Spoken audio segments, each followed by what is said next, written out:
ಇದಕ್ಕೆ ಮನೆ ಸುತ್ತ ಹೆಂಗ್ ಕಾಣಿಸ್ತಾ ಐತೆ ನೋಡಿ. ಮರಿನ ಹುಡುಕೊಂಡು ಎಷ್ಟು ಚೆನ್ನಾಗಿ ತಿನ್ನಿಸ್ತೈತಿ. ಆ ಸ್ಯಾರಿ ಇವ್ರ ಕಡೆಯಿಂದ ಗಿಫ್ಟ್ ಬಂದಿರೋದು.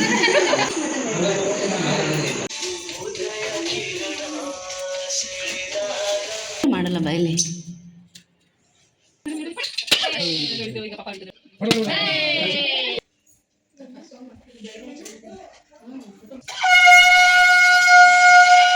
ಮೀಸೆ ನೋಡೋ, ಒಂದ್ ಕಡೆ ಸುತ್ತಿಸಿದ್ದೆ ಒಂದ್ ಕಡೆ ಸುತ್ತಿಲ್ಲ. ಹೇಳಪ್ಪ ಹ್ಯಾಪಿ ಆನಿವರ್ಸರಿ ಅಂತ ಹೇಳ್ಬಿಟ್ಟು ಕೊಡಪ್ಪ. ಪಾಯಸ ಕುಂಬಳಕಾಯಿನ ಇದು ಮಾಡ್ತಿತ್ತಲ್ಲ ಅದನ್ನ ಮಾಡಿ. ಜಗವೇ ನೀನು ಗೆಳತಿಯೇ.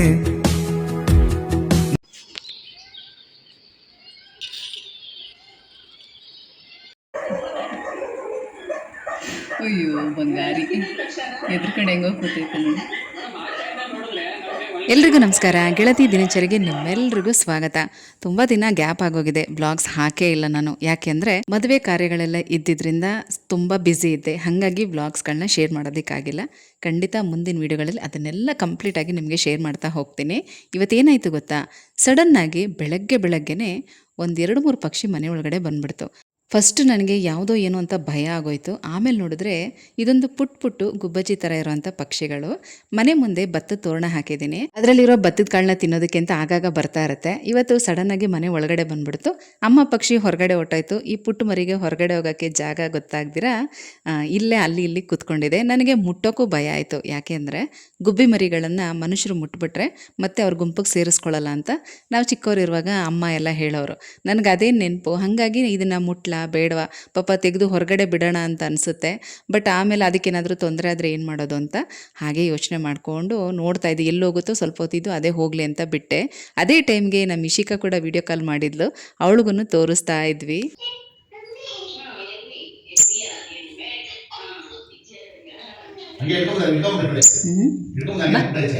ಮುಟ್ಬಿಟ್ರೆ ಅವು ಸೇರಿಸ್ಕೊಳ್ಳ.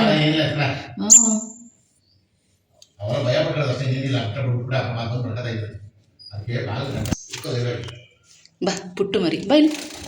ಬಾ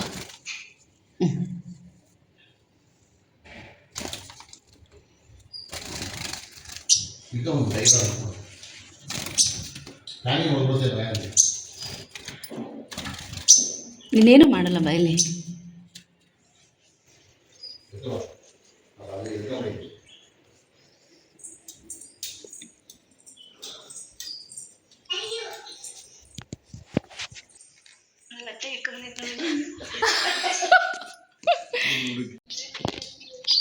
ನೋಡಿ ಅಲ್ಲಿ ಇಬ್ರು ಒಂದೇ ಕಡೆ ಕೂತವ್ರೆ. ರೀ ಬನ್ರಿ ಇಲ್ಲಿ.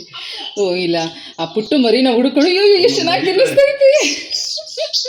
ಛೇ ಪಾಪ ತುಂಬ ಎದ್ರಕೊಂಡಿತ್ತು ಅನ್ಸುತ್ತೆ ಪುಟ್ಟು ಮರಿ. ಅದನ್ನು ಹುಡುಕೊಂಡು ಎಲ್ಲ ಬಂದವೆ. ಹೋಯ್ತು ಇವಾಗ ಹೋದ್ವು. ಇವತ್ತು ಅಮ್ಮನ ಮನೆಗೆ ಬಂದಿದ್ದೀವಿ. ಏನು ವಿಶೇಷ ಗೊತ್ತಾ, ಅಪ್ಪ ಅಮ್ಮಂದು ಆ್ಯನಿವರ್ಸರಿ, ಅದರ ಜೊತೆಗೆ ಅವ್ರ ಮನೆ ಗೃಹ ಪ್ರವೇಶ ಆಗಿ ಇವತ್ತಿಗೆ 2ನೇ ವರ್ಷ.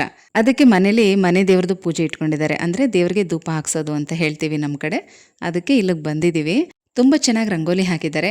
ಹಾಗೆ ಮನೆ ಬಾಗಿಲಿಗೂ ಕೂಡ ಅಷ್ಟೇ ಮಾವಿನ ತೋರಣ, ಹೂವಿನ ಅಲಂಕಾರ ಎಲ್ಲ ಚೆನ್ನಾಗಿ ಮಾಡಿದ್ದಾರೆ.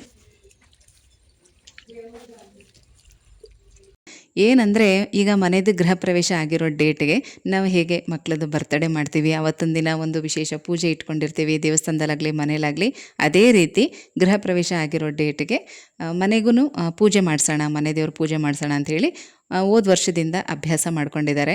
ದೃಷ್ಟಿ ತೆಗಿಯೋಕ್ಕೆ ಒಂದು ಕುಂಬಳಕಾಯಿ ಮತ್ತು ಮನೆ ಮುಂಭಾಗ್ಲಲ್ಲಿ ಕಟ್ಟೋದಕ್ಕೆ ಅಂತೇಳಿ 2 ಕುಂಬಳಕಾಯಿ ತೊಗೊಂಡು ಬಂದಿದ್ದಾರೆ. ಅದನ್ನೆಲ್ಲ ತೊಳೆದು ರೆಡಿ ಮಾಡಿ ಇಡ್ತಾ ಇದ್ದಾನೆ ನಮ್ಮ ತಮ್ಮ. ಮನೆ ದೇವ್ರ ಪೂಜೆ ಎಲ್ಲ ಸಾಮಾನ್ಯವಾಗಿ ಮಧ್ಯಾಹ್ನದೊತ್ತೆ ಮಾಡೋದು. ಹಾಗಾಗಿ ಒಬ್ಬೊಬ್ಬರು ಒಂದೊಂದು ಕೆಲಸ ಹಂಚ್ಕೊಂಡು ಬೇಗ ಮಾಡ್ತಾ ಇದ್ದೀವಿ.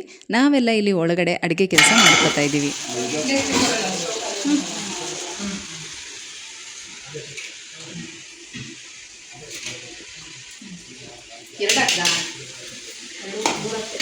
ಕಾರಾಗ್ರ ಆಗ್ಬಿಟ್ಟದ ಮೇಲೆ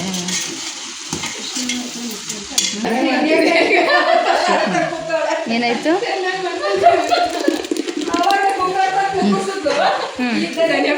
ಇದು ಕಾಳುಗೊಜ್ಜು, ಸಾಂಪ್ರದಾಯಿಕ ಅಡಿಗೆ ಅಂತಾರಲ್ಲ ನಮ್ಮ ಕಡೆ, ಇದಂತೂ ಸ್ಪೆಷಲ್ ಅಂತಾನೆ ಹೇಳ್ಬೋದು. ನಮ್ಮ ಹಳ್ಳಿ ಕಡೆನೂ ಅಷ್ಟೇ, ಯಾವುದೇ ಫಂಕ್ಷನ್ ಆಗಿರಲಿ ಕಾಳುಗೊಜ್ಜಂತೂ ಮಾಡೇ ಮಾಡ್ತಾರೆ. ಪಾಯಸ ಹೇಳಪ್ಪ ಹ್ಯಾಪಿ ಆನಿವರ್ಸರಿ ಅಂತ ಹೇಳ್ಬಿಟ್ಟು ಕೊಡಪ್ಪ. ಮದುವೆ ದಿನದ ಮದುವೆ ದಿನ ಶುಭಾಶಯಗಳು. ಹ್ಮ್ 47ನೇ ವರ್ಷದ ಏನು ಗಿಫ್ಟು 47ನೇ ವರ್ಷ ನೋಡು, ಮದುವೆ 47 ವರ್ಷ ಆಯ್ತು. ನಾನು ಮುಗ್ತದಂತ ದೇವ್ರಿಗೆ ಇವತ್ತು ನಮ್ಮ ಅಪ್ಪ ಅಮ್ಮಂದೆ ಆ್ಯನಿವರ್ಸರಿ, 47ನೇ ವರ್ಷದ ಆ್ಯನಿವರ್ಸರಿ. ಅದಕ್ಕೆ ನಮ್ಮ ಅಮ್ಮನಿಗೆ ದೊಡ್ಡದು ಮೂಗ್ಬಟ್ಟು ಅಂದರೆ ತುಂಬ ಇಷ್ಟ. ಅದನ್ನು ಅಪ್ಪ ಗಿಫ್ಟ್ ಕೊಟ್ಟಿದ್ದಾರೆ. ಇಷ್ಟ ಆಯ್ತಮ್ಮ ಗಿಫ್ಟು? ಇಷ್ಟ ಆಯಿತು. ಇಷ್ಟ ಆಯ್ತು. ಎಷ್ಟು ಗ್ರಾಮ್ ಇದೆ? 900 ಮಿಲಿ, 3/4 ಗ್ರಾಮ್ ಅಂತೆ, 10,500.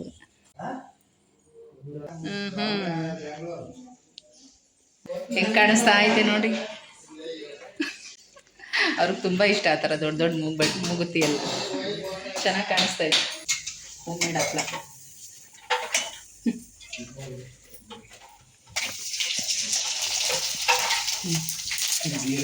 ಈಗ ಟೈಮ್ ಆಗಿದೆ ಕರೆಕ್ಟಾಗಿ 12:30. ಮನೆ ದೇವ್ರ ಪೂಜೆ ಎಲ್ಲ ಹೀಗೆ 11 ಗಂಟೆಯಿಂದ 12:30, 1 ಗಂಟೆ ಅಷ್ಟೊತ್ತಿಗೆ ದೇವರಿಗೆ ನೈವೇದ್ಯನೆಲ್ಲ ಇಟ್ಟು ಪೂಜೆ ಮಾಡ್ತಾರೆ. ಮತ್ತು ಅಮ್ಮನ ಮನೆ ಕಡೆ ಈ ರೀತಿ ಪೂಜೆ ಮಾಡೋದಕ್ಕೆ ಈಗ ಗುಡ್ಡಪ್ಪ, ದಾಸಪ್ಪ ಮತ್ತು ಜೋಗಿಗಳು ಅಂತ ಹೇಳ್ತಾರೆ ನೋಡಿ, ಆ ರೀತಿ ದೇವರಿಗೆ ದೀಕ್ಷೆ ಕೊಡಿಸಿರ್ತಾರಲ್ಲ ಅಂಥವ್ರನ್ನ ಕರೆಸಿ ಪೂಜೆ ಮಾಡೋದು. ಅಮ್ಮನ ಮನೆ ಕಡೆ ಈ ಭೈರವನನ್ನು ಪೂಜೆ ಮಾಡೋವಂಥ ಜೋಗಿಗಳನ್ನ ಕರೆಸ್ತಾರೆ. ಕಾಲಭೈರವೇಶ್ವರ ಕೇಳಿರ್ತೀರಲ್ವ ನೀವು. ಆದಿಚುಂಚನಗಿರಿ ಭೈರವನನ್ನು ಪೂಜೆ ಮಾಡೋವಂಥವ್ರು ನಮ್ಮ ಅಣ್ಣ ಅಂದರೆ ದೊಡ್ಡಮ್ಮನ ಮಗ. ಅವ್ರು ಬಂದು ಈ ರೀತಿ ಪೂಜೆ ಎಲ್ಲ ಮಾಡ್ತಾ ಇದ್ದಾರೆ, ಎಲ್ಲ ರೆಡಿ ಮಾಡ್ಕೊಳ್ತಾ ಇದ್ದಾರೆ. ಅವ್ರ ಮನೆಯಲ್ಲೇ ಬೆಳ್ಳಿ ತ್ರಿಶೂಲ ಇಟ್ಕೊಂಡಿದ್ದಾರೆ. ಅದನ್ನು ತೊಗೊಂಡು ಬಂದು ಇಲ್ಲಿಟ್ಟು ಪೂಜೆ ಮಾಡ್ತಾರೆ. ಹಾಗೆ ದೃಷ್ಟಿ ತೆಗೆದು ಕಟ್ಟೋದಕ್ಕೆ ಬೂದ್ಗುಂಬಳಕಾಯಿ, ಆ್ಯಕ್ಚುಲಿ ಹೇಳಬೇಕು ಅಂದರೆ ಬೂದ್ಗುಂಬಳಕಾಯಿ ಮನೆ ಒಳಗಡೆ ತರೋ ಹಾಗಿಲ್ಲ. ನಮ್ಮ ತಮ್ಮನಿಗೂ ಕೂಡ ಗೊತ್ತಿರಲಿಲ್ಲ, ಆಲ್ರೆಡಿ ತೊಗೊಂಬಂದು ಇಟ್ಬಿಟ್ಟಿದ್ದ. ಸರಿ ಹೋಗ್ಲಿ ಅಂತ ಹೇಳಿ ಹಾಗೆ ಪೂಜೆ ಮಾಡಿದ್ದಾಯಿತು.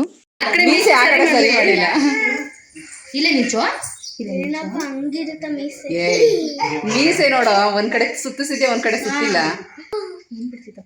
ಈ ಸೈಡ್ ಕರೆಕ್ಟ್ ಆಗಿದೆ. ಇವಾಗ ನೀನ್ ಬರ್ದಿದ್ದಾವ ಆ ಕಡೆ ಬಲಗಡೆಗೆ.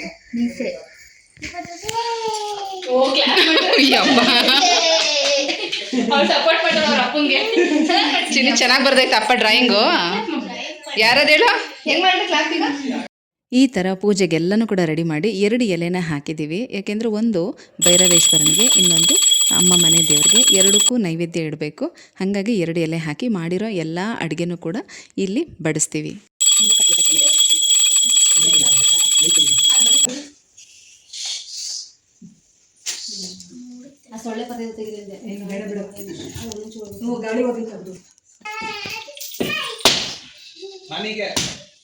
ನನಗೆ ಮಾಮಿಗೆ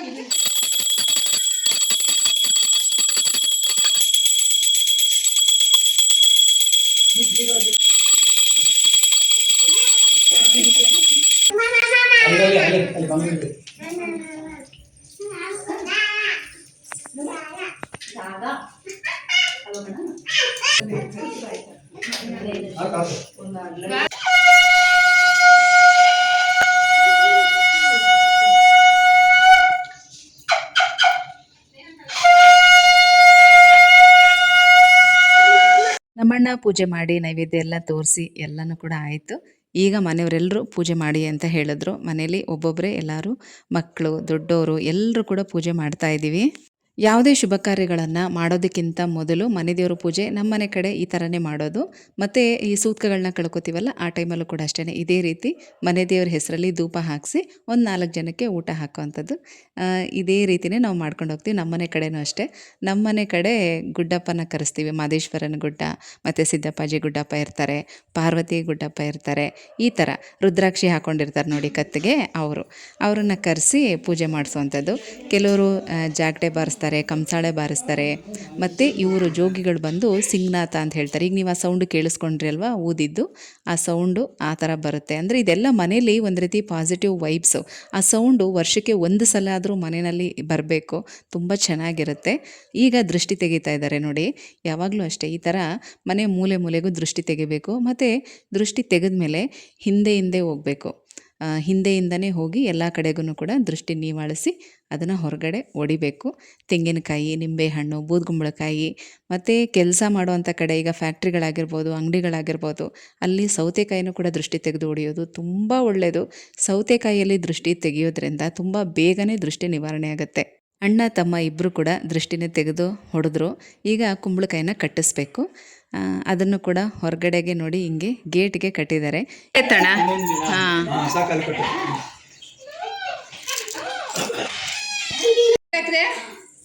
ಇಚ್ಚಿನೇ ಹೇಳಿದ್ದು. ನೀನೇನು ಮಾಡಿದೆ? ನೀನೇನು ಮಾಡಿಲ್ವಾ?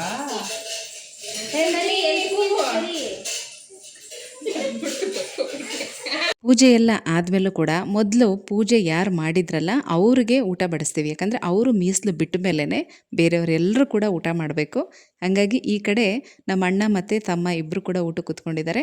ಫಸ್ಟು ನಮ್ಮ ಅಣ್ಣ ಊಟ ಮಾಡಿದ್ಮೇಲೆ ಅಂದರೆ ಊಟ ಮಾಡೋದಕ್ಕೆ ಶುರು ಮಾಡಿದ್ಮೇಲೆ ಬೇರೆಯವರೆಲ್ಲರೂ ಕೂಡ ಊಟ ಮಾಡಬೇಕು. ಸಿಂಪಲ್ಲಾಗಿ 2 ಥರ ಪಲ್ಯ ಮಾಡಿದ್ವಿ.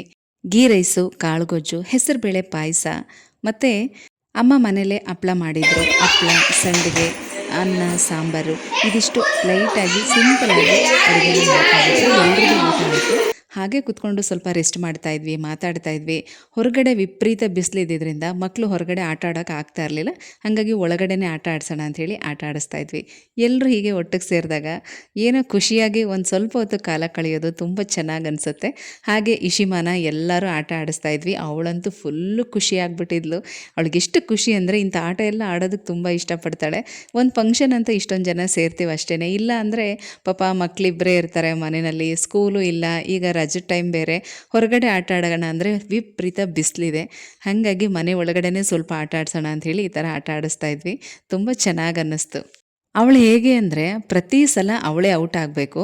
ಮತ್ತು ಅವಳ ಕಣ್ಣಿಗೆ ಬಟ್ಟೆ ಕಟ್ಟಿದಾಗ ಅವಳು ಬೇರೆ ಯಾರನ್ನೂ ಔಟ್ ಮಾಡಲ್ಲ, ಸುಮ್ಮನೆ ನಿಂತ್ಕೊಂಡಿರ್ತಾಳೆ. ಎಷ್ಟು ಚೆನ್ನಾಗಿ ಆಟ ಆಡ್ತಾಯಿದ್ಲು ಅಂದರೆ ತುಂಬಾ ಖುಷಿ ಆಗ್ತಾಯಿತ್ತು. ನಾವೆಲ್ಲ ಕಣ್ಣಿಗೆ ಬಟ್ಟೆ ಕಟ್ಕೊಂಡು ಹುಡುಕ್ತೀವಿ ಅಂದರೆ ನಮ್ಮ ಕೈಗೆ ಸಿಕ್ಕಾಕೋತಾಳೆ. ಆದರೆ ಅವಳ ಕಣ್ಣಿಗೆ ಬಟ್ಟೆ ಕಟ್ಟಿದಾಗ ಯಾರನ್ನೂ ಟಚ್ ಮಾಡಲ್ಲ. ಅವಳು ಸುಮ್ಮನೆ ಓಡಾಡ್ತಾ ಇರ್ತಾಳೆ. ಎಷ್ಟು ಚೆನ್ನಾಗಿ ಆಟ ಆಡ್ತಾಳೆ ಅಂತಂದರೆ ತುಂಬ ಚೆನ್ನಾಗಿ ಟೈಮ್ ಪಾಸ್ ಆಗುತ್ತೆ. ಹಾಂ,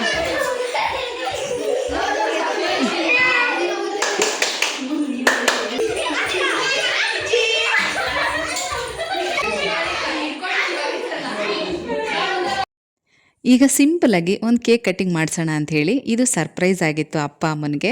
ಯಾಕಂದರೆ ಅವರು ಕೂಡ ಇದನ್ನೆಲ್ಲ ಇಷ್ಟಪಡಲ್ಲ. ಹೋದ ತಿಂಗಳು ತಾನೇ ಇಶುಮಾದು ಮತ್ತು ಹನ್ಸಿಕಾದು ಬರ್ತಡೇ ಇತ್ತು. ಅವತ್ತೆಲ್ಲ ಕೇಕ್ ಕಟ್ ಮಾಡಿಸಿ ಎಲ್ಲ ಸೆಲೆಬ್ರೇಷನ್ ಆಗಿತ್ತು. ಹಾಗಾಗಿ ಆ್ಯನಿವರ್ಸರಿಗೆ ಅಂಥೇಳಿ ಇದೇ ಮೊದಲು ಅನಿಸುತ್ತೆ ಅಪ್ಪ ಅಮ್ಮನಿಗೆ ಕೇಕ್ ಕಟ್ ಮಾಡಿಸ್ತಾರದು. ಅವರು ಅದನ್ನೆಲ್ಲ ಇಷ್ಟಪಡೋದಿಲ್ಲ.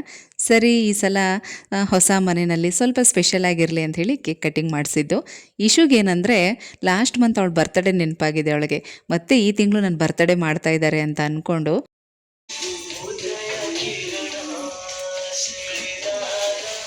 ಕೇಕ್ ಇಟ್ಟಿದ ತಕ್ಷಣ ಅವ್ರ ಅಪ್ಪ ಅಮ್ಮನ ಕರೀತಾ ಇದ್ದಾಳೆ, ಬನ್ನಿ ನನ್ನ ಜೊತೆ ನಿಂತ್ಕೊಳ್ಳಿ ಅಂತ. ಅಜ್ಜಿ ತಾತ ನಿಂತ್ಕೊಂಡಿದ್ದ ತಕ್ಷಣ ಅವಳಿಗೊಂಥರ ಶಾಕ್ ಆಗೋಯ್ತು. ಆಮೇಲೆ ಕೇಕ್ ತಿನ್ನಿಸುವಾಗ ಇಲ್ಲ ಅಮ್ಮನೇ ತಿನ್ನಿಸ್ಬೇಕು ಅಂತ ಹೇಳಿ ಅವ್ರ ಅಮ್ಮನ ಕೈಲೇ ತಿನ್ನಿಸ್ಕೊಂಡ್ಲು.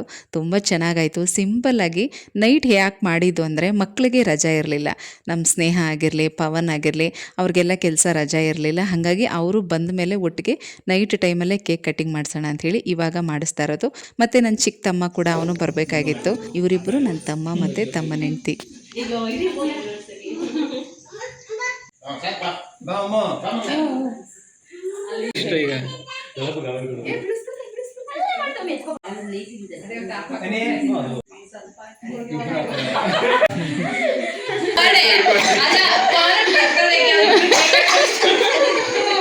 ನೀವಿಬ್ರು ಹೋಗ್ರಿ, ಹಂಗೆ ನೀವು ಹೋಗ್ರಮ್ಮ, ಹೋಗ್ರಿ.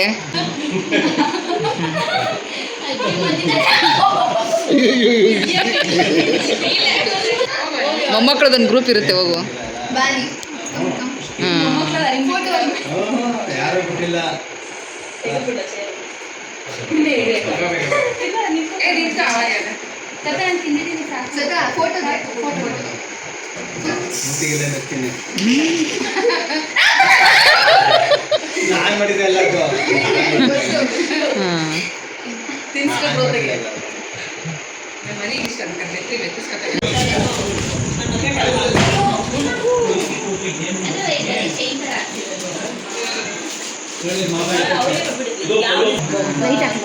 ಹಾಕು ಹಾಕು, ಹಂಗೆ ಮಾಡಮ್ಮ, ಇದನ್ನೇ ಉಡಿಸ್ಬಿಡು.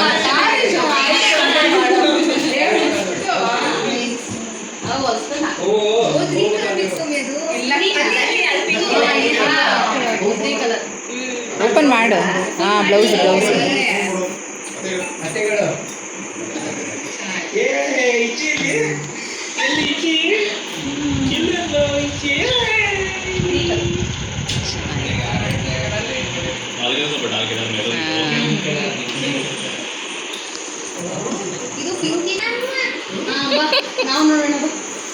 ಸ್ಯಾರಿ ಇವ್ರ ಕಡೆಯಿಂದ ಗಿಫ್ಟ್ ಬಂದಿರೋದು.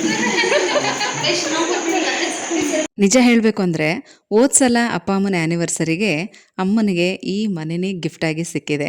ಈ ವರ್ಷ ಕೂಡ ಒಳ್ಳೊಳ್ಳೆ ಕಾಸ್ಟ್ಲಿ ಗಿಫ್ಟೇ ಸಿಕ್ಕಿದೆ ಅನ್ಕೋಬೋದು. ಅಪ್ಪ ಅಮ್ಮನಿಗೆ ಮೂಗುತಿ ಕೊಡಿಸಿದ್ದಾರೆ. ಆ ಮೂಗುತಿ 10,500 ರೂಪಾಯಿ ಆಗಿದೆ. ಇನ್ನು ನನ್ನ ಚಿಕ್ಕ ತಮ್ಮ ಅಪ್ಪ ಅಮ್ಮನಿಗೆ ರೇಷ್ಮೆ ಬಟ್ಟೆ, ಅಮ್ಮನಿಗೆ ರೇಷ್ಮೆ ಸೀರೆ, ಅಪ್ಪನಿಗೆ ರೇಷ್ಮೆ ಪಂಚೆ ಶರ್ಟು ತಂದುಕೊಟ್ಟಿದ್ದಾನೆ. ಪವನ್ ಅಪ್ಪ ಅಮ್ಮನಿಗೆ ಕಪಲ್ ವಾಚನ್ನ ಗಿಫ್ಟ್ ಮಾಡಿದ್ದಾನೆ. ಇನ್ನು ನನ್ನ ತಂಗಿನೂ ಕೂಡ ಅಷ್ಟೇ ಅಪ್ಪ ಅಮ್ಮನಿಗೆ ಸೀರೆ ಬಟ್ಟೆನ ಗಿಫ್ಟ್ ಮಾಡಿದ್ದಾಳೆ. ನನ್ನ ತಮ್ಮನೂ ಕೂಡ ಅಷ್ಟೇ ಅಪ್ಪ ಅಮ್ಮನಿಗೆ ಸೀರೆ ಬಟ್ಟೆ ಮತ್ತು ಇವತ್ತಿನ ಫಂಕ್ಷನ್ ಖರ್ಚೆಲ್ಲ ಅವನೇ ಮಾಡಿರೋದು. ಹೀಗೆ ಈ ವರ್ಷನೂ ಕೂಡ ಅಷ್ಟೇ ಅಪ್ಪ ಅಮ್ಮನಿಗೆ ಒಳ್ಳೆ ಕಾಸ್ಟ್ಲಿ ಗಿಫ್ಟೇ ಸಿಕ್ಕಿದೆ. ವಾಚ್ ಕೂಡ ಅವ್ರಿಗೆ ತುಂಬ ಇಷ್ಟ ಆಯಿತು. ಇದು ಪವನ್ ಸೆಲೆಕ್ಷನ್ನೇ ಆಗಿತ್ತು.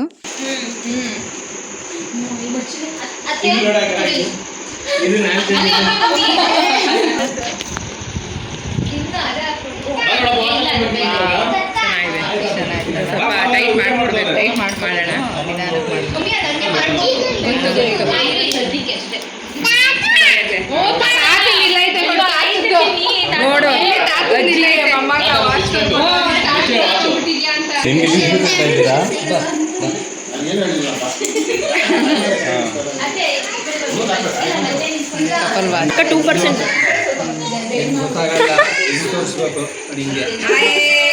ಇದು ನನ್ನ ತಂಗಿ ಹೇಮ ತಂದಿರೋ ಸೀರೆ. ಕಲ್ಲರ್ ಅಂತೂ ಸಖತ್ತಾಗಿದೆ. ನಿಜವಾಗ್ಲೂ ನನಗೂ ತುಂಬ ಇಷ್ಟ ಆಯಿತು. ಅಮ್ಮ ಫೇರ್ ಆಗಿರೋದಕ್ಕೂ ಈ ಸ್ಯಾರಿ ಅಂತೂ ಅಮ್ಮಂಗೆ ತುಂಬ ಚೆನ್ನಾಗಿ ಕಾಣಿಸ್ತಾ ಇತ್ತು. ನಮ್ಮ ಅಭಿ ಮದುವೆನಲ್ಲಿ ಅಮ್ಮ ಈ ಸ್ಯಾರಿ ಹಾಕ್ಕೊಂಡಿದ್ದಾರೆ. ಮುಂದಿನ ವೀಡಿಯೋದಲ್ಲಿ ಅದನ್ನು ಶೇರ್ ಮಾಡ್ತೀನಿ. ಮತ್ತು ಈಗ ಗಿಫ್ಟ್ಗಳೆಲ್ಲ ನೋಡಿದ್ರಿ, ಸ್ಯಾರಿಗಳೆಲ್ಲ ನೋಡಿದ್ರಿ, ಹೇಗಿತ್ತು, ನಿಮ್ಗೇನು ಇಷ್ಟ ಆಯಿತು ಅಂತ ತಪ್ಪದೆ ಕಮೆಂಟಲ್ಲಿ ತಿಳಿಸಿ. ಹಾಗೆ ನಮ್ಮ ಅಪ್ಪ ಅಮ್ಮನಿಗೂ ಕೂಡ ವಿಶ್ ಮಾಡಿ. ಚೆನ್ನಾಗಿ ಹೌದು ಹೌದು ಹೌದು, ಎಲ್ಲ ಇವಾಗೆಲ್ಲ ದೊಡ್ಡ ಬಾಡ್ರೆ ಟ್ರೆಂಡು.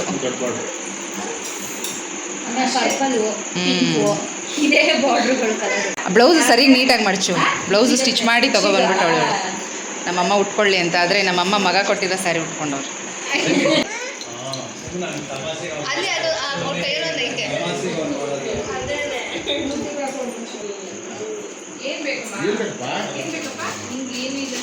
ಫೈನಲ್ ಆಗಿ ಎಲ್ಲರೂ ಸೇರಿ, ಮಕ್ಕಳು ಮೊಮ್ಮಕ್ಕಳು ಎಲ್ಲರೂ ಸೇರಿ ಒಂದು ವಿಡಿಯೋನ ತೊಗೊಂಡ್ವಿ.